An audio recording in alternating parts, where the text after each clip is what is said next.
Hi, I'm Megan. I have a business teaching sewing online, and I also do some videos and talk about what I'm sewing. So today I am wearing this sort of tunic. There's actually one behind me here. It's definitely a staple in my handmade wardrobe. I love it. It's just very easy to wear, very comfortable, but yet has a little bit of style to it. I actually am wearing this one with jeans. What I wanted to show you today is, see, the pattern is here. It's from Greenstyle Creations. It's called a Laurel tunic or dress. I'm actually wearing a dress version, but I'm still wearing it with jeans. I wanted to make this one with a different neckline. So this cowl neck is, it's fine, but I wanted to try it just with a regular neckband. I used the cowl neckband piece and I put it in there, but I just made it shorter. So I just wanted to see how that would turn out. It actually ended up turning out, it was okay, but I felt like there was too much fabric. So then of course I tried to make like a little tuck right here. It didn't wind up in the center, so it's really driving me nuts. Oh, and the other thing that's driving me nuts about it is that there's no cuff on it, and I like a long sleeve because it's, I think, literally 17 degrees out today. So it's a long sleeve, but because I'm always doing something with my hands, if I have a long sleeve, I like to have a cuff on it. So I'm gonna show you how to add a cuff, and I'm going to show you how to do a tighter neckband on the Laurel tunic dress, one of my wardrobe staples. And I just want to say, I am going to start doing a wardrobe sewing, sew along kind of class. Monty, of course, joins us the minute we start filming.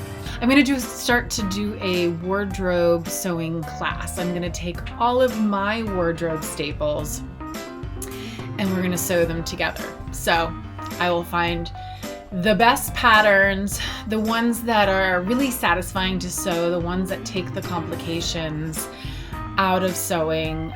They're not going to be on there. They're going to be fairly easy sews.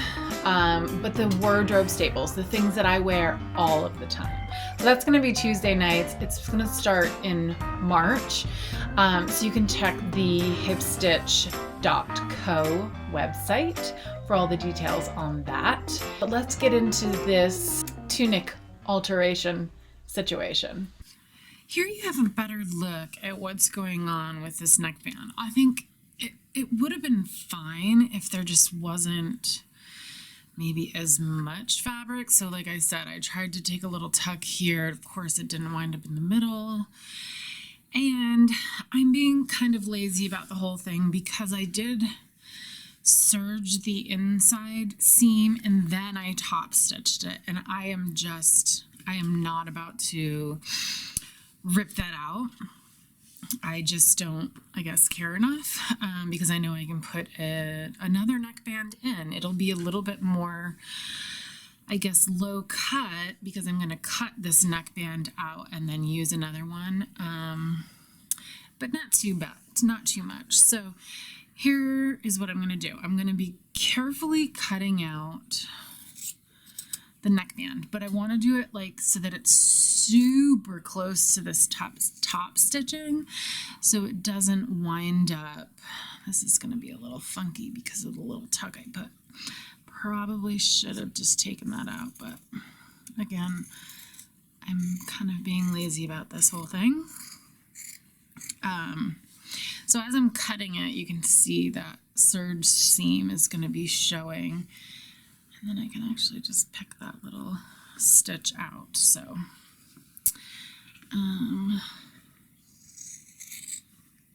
just stay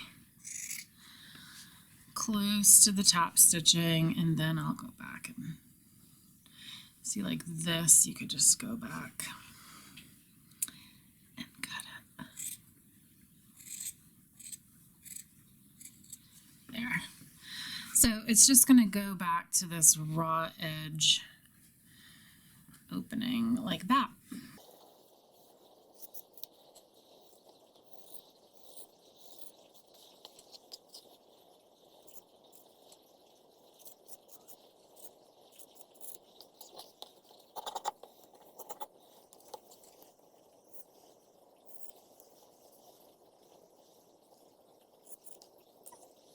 That does it. That looks pretty good. I'm just gonna get my seam ripper and try to get that last little bit out. I don't want to go any lower to cut that out. I don't need to because it's probably 2 stitches that I can get out with a seam ripper.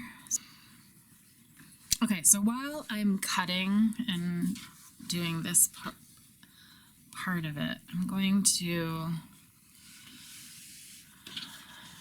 These sleeves were pretty long, so I think what I'm going to do is I'm going to just do a really easy cut. So I've got it up against this line here. I'm going to cut on the 3-inch line to cut that 3 inches shorter. As long as you've got it flat, you don't need to cut around. So I'm just making sure that the seam is on the side, the whole sleeve is laying flat. 3 inches, my 3-inch line is right here. And now that sleeve is 3 inches shorter. Now I'm going to measure the length of this neckband. I'm just going to do it with a soft tape measure.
Okay, now I'm going to take the ends of the neckband with the right sides together. I'm just going to sew that short side together with a little zigzag stitch. And then I'm going to fold it so the wrong sides are touching and just pin it all the way around, just like that.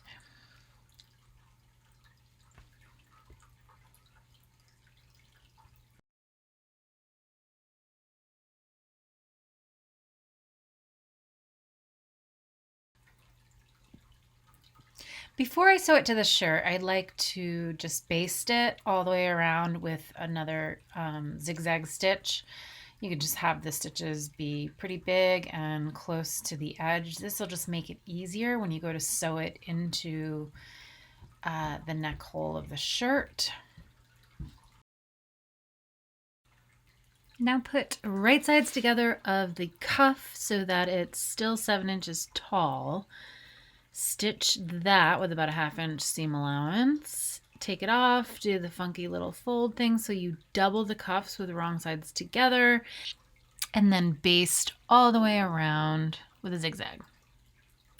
Now I'm going to mark the 4 equidistant points on the raw edge of the cuff. I'm just marking them with pins. So I've got 4 pins, equal distance apart. Same thing with the neckband. Find your middle, put your middles together. Find the other middles, 4 equidistant parts. And now that cuff is going to get placed inside the 4 equidistant parts of the sleeve. So I'm just marking the 4 spots on the sleeve, and then I'm going to put the cuff inside, and we're going to match up the 4 pin points. So there's going to be some extra. You're going to have to stretch the cuff while you sew it. So I'm just placing the pinned points so they line up.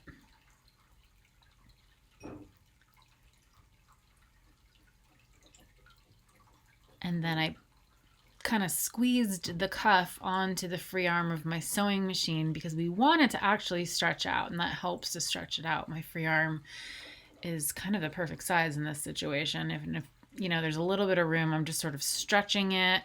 And because I'm stretching it, I'm pulling from behind to get it through.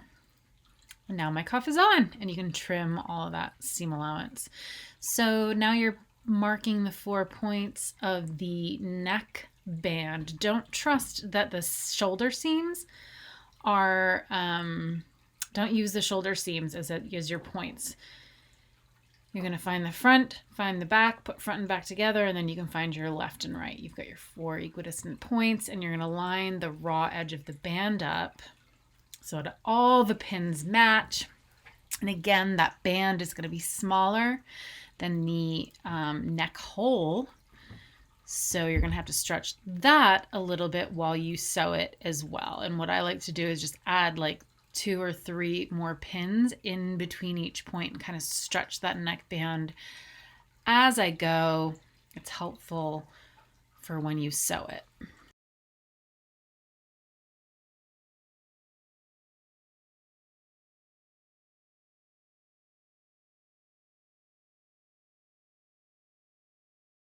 Now place the neckband on that sewing machine and zigzag the neckband to the neck hole.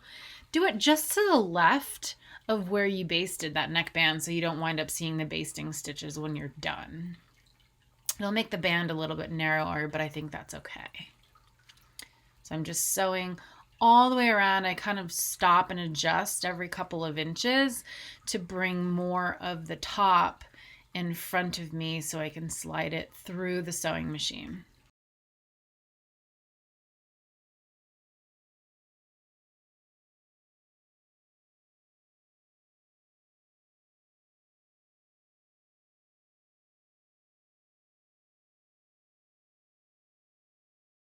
So here it is, finished.